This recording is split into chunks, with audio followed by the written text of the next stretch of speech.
What's up, everybody? I am here to talk Evil, episode 11, room 320.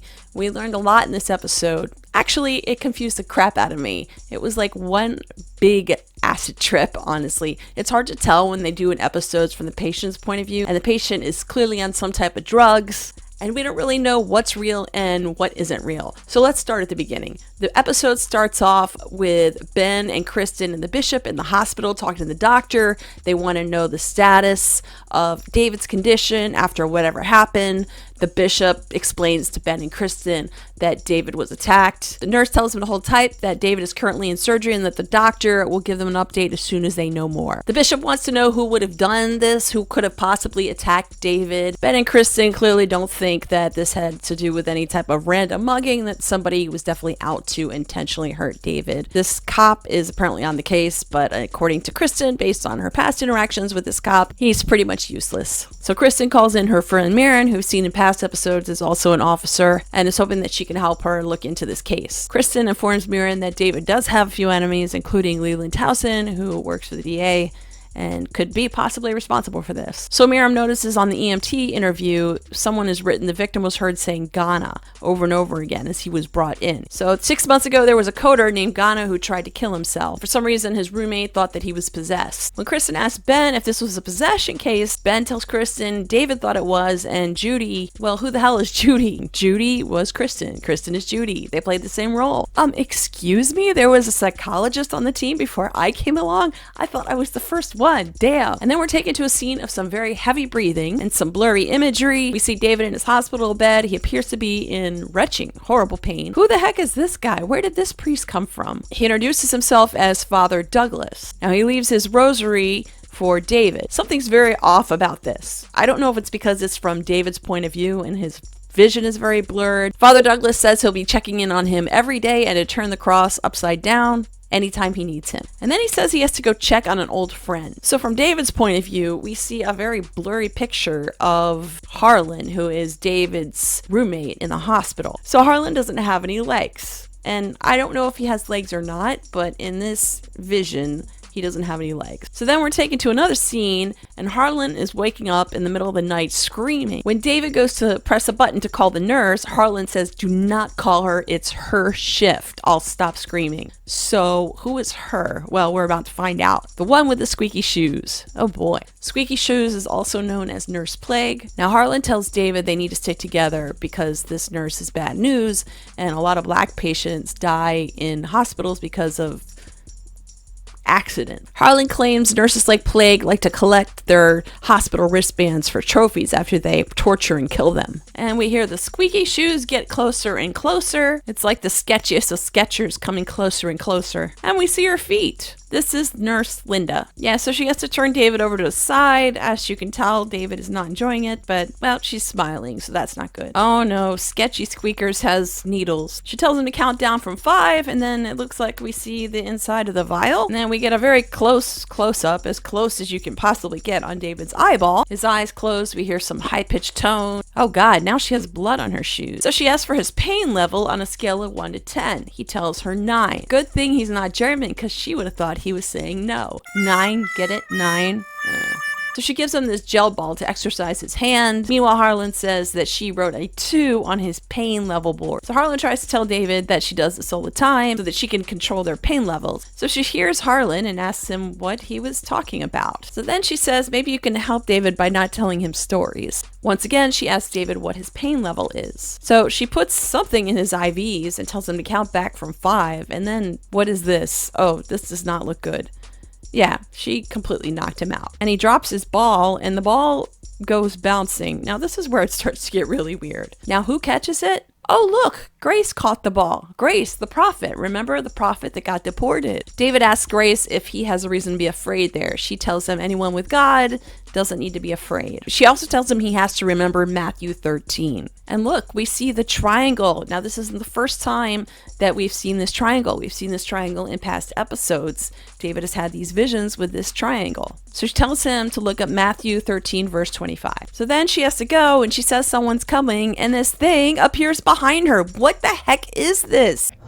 Oh no, and then it kills her. Okay, this was a hallucination. I hope that Grace is okay. Then David wakes up from this dream/hallucination or whatever the hell is going on, and he looks over to Harlan's bed. Squeaky nurse is trying to suffocate him.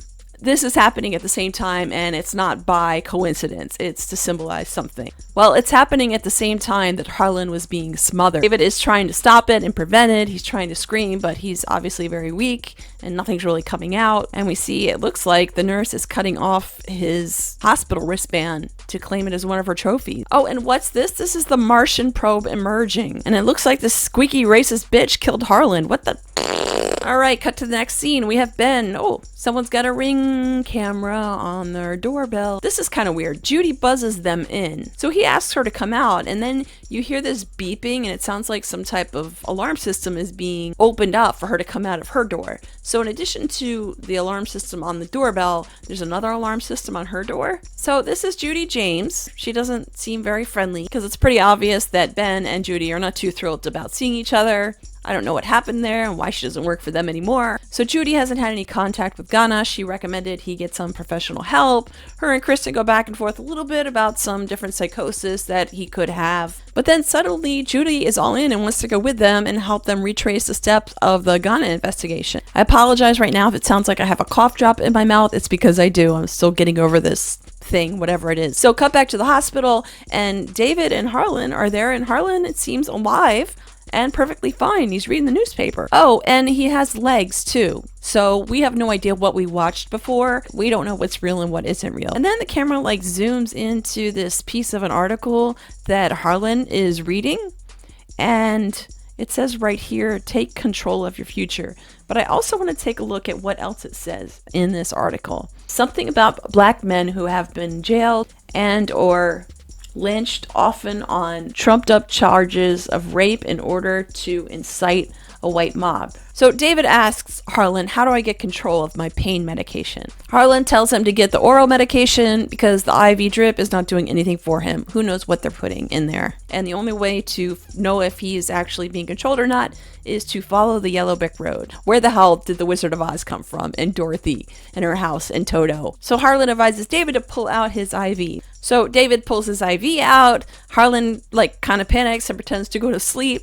He tells him, don't say anything. Don't tell her. David asks, I don't even know if she's real or not. Harlan says everything is real. And there she is, right on cue. Yeah, so instead of giving him oral medication, she just pokes him really hard with the IV. Clearly this poking hurt David, and he says ow, and she says sorry, and she smiles. Once again, she asks him about his pain level on a scale of 1 to 10. He says 9, and she says, good thing you're not German, again, as if she hadn't said it before. I have no idea what's going on, but I'm pretty sure this evil killer racist nurse is real. So she has to take extra precaution to make sure this IV does not come out again. So Kristen and the gang are here to visit David. Good. Maybe David can tell them what's going on and they can do something about this crazy nurse. No big surprise that plague nurse does not want to let them in to see David because she doesn't want them to find out.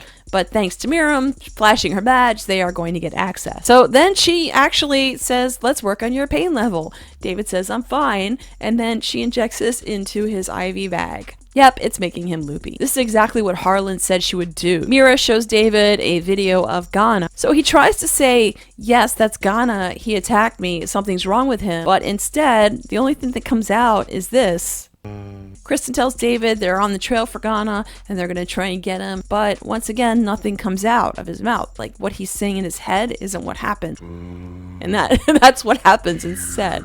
And then as you see here, Linda doesn't want David to become addicted to these pain medications, so I think it looks like she takes his IV out. David tries to reach over to grab his rosary, but then it just falls on the floor. Cut to the next scene where it just goes dark and then fades into what looks like a dark, empty hospital with a light blinking, and then David waking up again. Harlan says it's starting and then hides under the covers, and David's like, what is starting? And then it just gets even weirder. We see these things, like, I don't know what they are. I don't know what is going on. What is this? Okay, yeah. So we have a patient saying, sorry, and then we hear him, but then it cuts back to David reacting to him saying, sorry, and then we just hear him scream. Then you see him come back to the door. He's screaming, help me. Oh, these things are awful. And they pull him away. He's screaming to help. There's blood over here on the wall. Okay, so now they're coming in David's room. And who is with them? Is that Father Douglas, who we saw in the beginning? And they like to use hand sanitizer. Well, that's good to know. I'm glad that they are keeping cleanliness as a priority here. One of them says, "What about him?" pointing to David. Well, apparently he isn't ready yet. And then Harlan all of a sudden starts saying, No, I'll be good, I'll be good, I'll be good. Apparently they're taking him to X-ray. Harlan starts screaming out, "They're going to sacrifice me, they're going to sacrifice me," as they roll him away. So the father responds to Harlan's cries, saying that's not a real thing. Then he says sick people are afraid of the cure. I think this is some type of symbolism here. I might be wrong. So David rings the nurse's bell, but the nurse doesn't come. Grace comes. Well, that's good. That's a friendly face, right? Grace tells David to wait till tomorrow at noon. There is a new nurse coming on at noon, and she will give him oral medication. Wait until then. So once again, David asks, is this real? Grace says, no, it's a dream. She says, not everything real is true. I don't know about you guys. Please leave a comment below and explain to dummy me, because I'm lost here. I really am. This is starting to get confusing. Oh, yeah. And then she says, and not every dream is false. Oof. So I think what she's saying is some things are real and some things are not. Okay, guys, I really have to roll this for you guys, because then we see this ritual type march coming down. It looks like they're walking to an altar.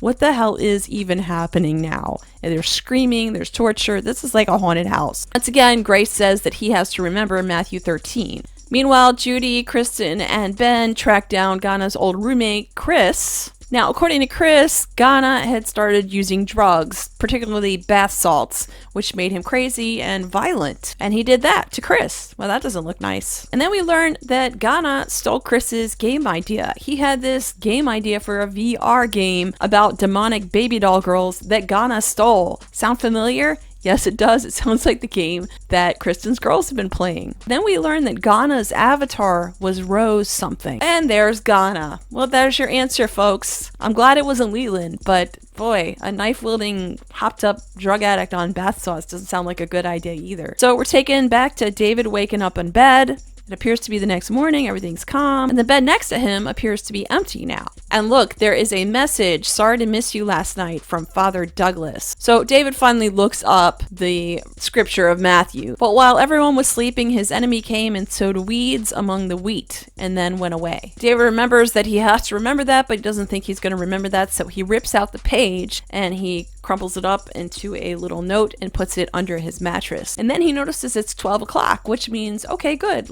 I can take out my IV, right? So this part was really hard to watch because he's clearly really suffering in a lot of pain. He rips it out by putting the wires in the drawer and closes the wires on the drawer and rips his wrist away. Ow. So now we have another nurse who seems to be much friendlier and nicer. This is Nurse Piper. She says she has no problem bringing him pain medicine for his pain level, which is 3. Unfortunately, when he sends Nurse Piper to get his phone from his pants, which are in the closet, evil Nurse Linda is back, and she has offered to relieve Piper so that Piper can go on a break. Does the evil nurse ever take any time off? Like, why is she always there? She tells David, unfortunately, you got an infection because you've been taking out your IVs. So she thinks he needs something stronger. Yeah, well, this isn't good. This is not good at all. What the heck? He's not like playing paddleball with his hands. But his pants are there, which means his phone is there. Meanwhile, Ben gets the AR goggles back from Kristen's house so that he can lure this Ghana character, Rose 390, back into the game. Cut back to David at the hospital. His phone is buzzing. He can hear it ringing. It's so close. David looks over and asks Harlan to wake up. It's not Harlan, it's this woman. But the pants are still there and the phone is in the pants. And this is not going to go very well. He turns the volume all the way up on the TV. I'm not quite sure what movie this is at this point. If you guys know, let me know. I guess if you can't walk, you gotta crawl. So he throws himself over the bed,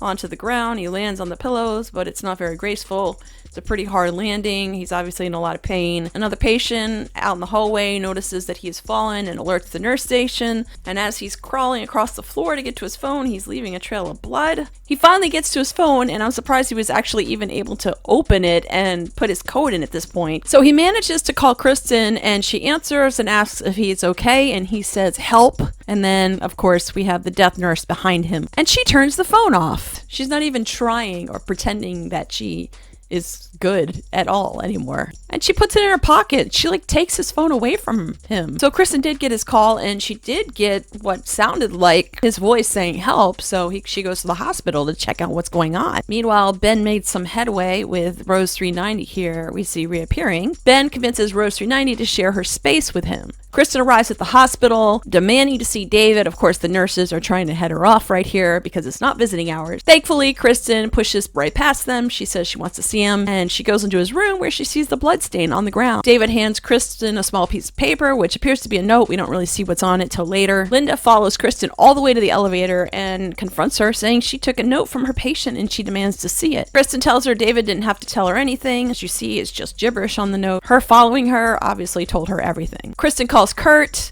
to get over to the hospital right away. Kurt, we know, is Kristen's psychologist and has also consulted them on a past case when they did the exorcism. Cut back to Ben chasing down Rose 390. They're able to trace her location and find where Ghana is. Ghana's down in Brooklyn. Finally, Kurt and Kristen arrive at David's bedside. He does not look like he's in good shape at all. No surprise, our death nurse Linda is not happy to see them there. The doctor wants to know what's going on, and it looks like the cops found Ghana. So of course these three want to know where this crazy, evil death nurse is, and apparently she's gone on a break. She wasn't feeling well. So they go to check to see if she's at her locker. And unfortunately, we see Harlan's wristband, medical bracelet there, and a whole bunch of others collected like trophies, just like Harlan said. Cut back to Kristen in David's hospital bed. He appears to be doing a little bit better, starting to recover. He pulls out the passage that he ripped from the Bible and gives it to Kristen. She opens it and she says Matthew 13, and then they look at each other. I think that's where they left us.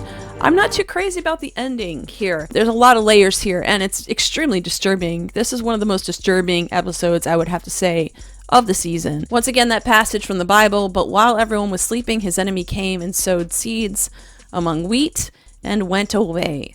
So I'd like to hear your interpretation of what you guys think. I don't know what those creatures were, those monsters that came and took Harlan in the middle of the night, but I think they were intended to represent something with a much deeper meaning than just monsters. I think they were symbolic for whatever Linda represented. People that actually work in hospitals and are intentionally trying to kill people, because there have been people like that. I don't know if they've been all racially charged, but I think there have been cases of that. I don't know how this all ties into the bigger arc of the storytelling that they're doing this season and what they're building up to. I kind of like how they're kind of switching up the different formats of storytelling, and this was definitely very different from any other episode this season, and I look forward to what comes next week. I will talk to you guys in my next video. Until then, thank you guys for watching. I hope my voice is in better shape by then. I apologize right now for my cough drops in my mouth and everything else. If you're new here, subscribe, follow me on Twitter at LarisF, and I will see you guys later. Bye-bye.